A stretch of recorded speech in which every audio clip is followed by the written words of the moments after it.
ఎవరు నాయనా నీవు? ఎందుకింత ఆవేదన పడుతున్నావు? జీవిత పరమార్థం తెలుసుకోలేక ఆర్తి పడుతున్న అంధం. జీవితానికి పరమార్థం అంటూ ఒకటి ఉన్నలుగుతున్నావా? లేదా స్వామి, వేదాంగాల నెరిగిన మహర్షులు, దేశ దేశాలు జయించిన చక్రవర్తులు, పేద సాద అంతా పుట్టి పెరిగి మరణిస్తున్నారు. వీరంతా మరణించిన తర్వాత ఏమవుతున్నారు స్వామి? పిచ్చివాడా, లోకమంతా ఈ శరీరంతో జీవించి సుఖించాలని తాపత్రయపడుతుంటే మరణించిన తర్వాత ఏమవుతారనే విచారం నీకెందుకు? ఆ విచారం వదులుకో. నీకు అష్టైశ్వర్యాలు కలిగే మార్గం చూపిస్తాను, అనుభవించు. వద్దు స్వామి, అవన్నీ అనుభవించి క్షణికములని క్షుద్రములని తెలుసుకున్నాను. వాటిపై నాకు వాంఛ లేదు.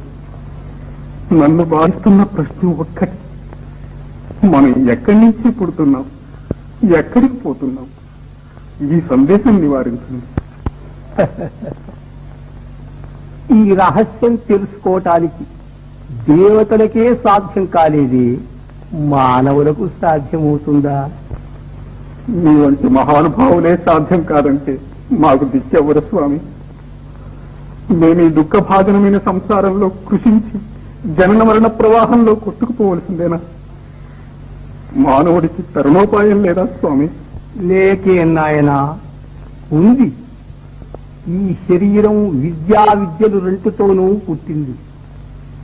సంసార యాత్రకు మోక్షయాత్రకు ఇదే సాధనం.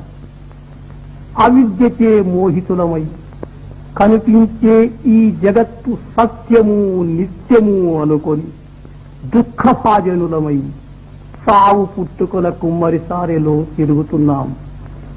ఇదంతా అనిత్యమని, ఈ నాటకానికంతటికీ కారణమైన మహా చైతన్యం వేరే ఉందని, అది నిత్యము సత్యమని తెలుసుకొని ఆ ఆత్మానుభవం పొందాలి. అదే జీవిత పరమార్థం. ఆ ఆత్మానుభవం నాకెట్లా కలుగుతుంది స్వామి? భక్తి మార్గంతో కొందరు, జ్ఞాన మార్గంతో కొందరు సాధించారు. కానీ జీవన్ముక్తికి రాజయోగమే సులభోపాయమని పెద్దల మతం. రాజయోగం నాకెవరు ఉపదేశిస్తారు స్వామి? ఆ సమయం వచ్చినప్పుడు పరమాత్మే సద్గురువై వచ్చి ఉపదేశిస్తాడు. కారు చీకటిలో దారి తెలియక తికమక పడుతున్న నాకు వెలుగు వలె మీరు లభించారు. మీరే నా గురువులు, నా దైవం. ఆ యోగ రహస్యం నాకు బోధి సత్యస్వరూపం చూపించండి. అతి గుప్తమైన ఆత్మ విద్యను నీకు బోధిస్తున్నాను, సావధానుడమై విను. రసాన్ని కట్టేస్తే కాని స్వర్ణం కానట్టు మనస్సును కట్టివేస్తే కాని సత్యము కనిపించదు. మనస్సే మన బంధానికి మోక్షానికి కారణం.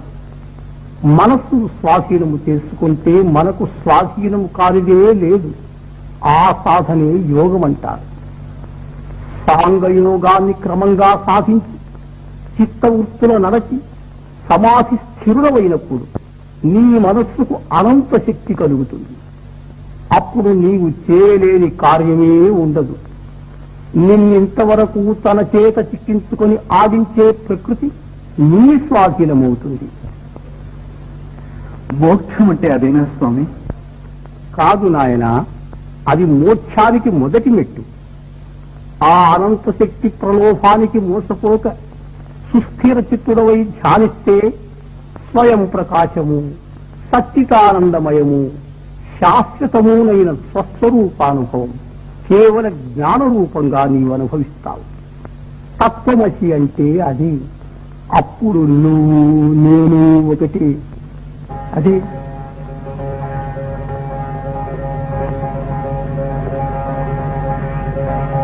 రాజయోగ సాధన చేసి అఖండ బ్రహ్మానందానుభవం పొందు.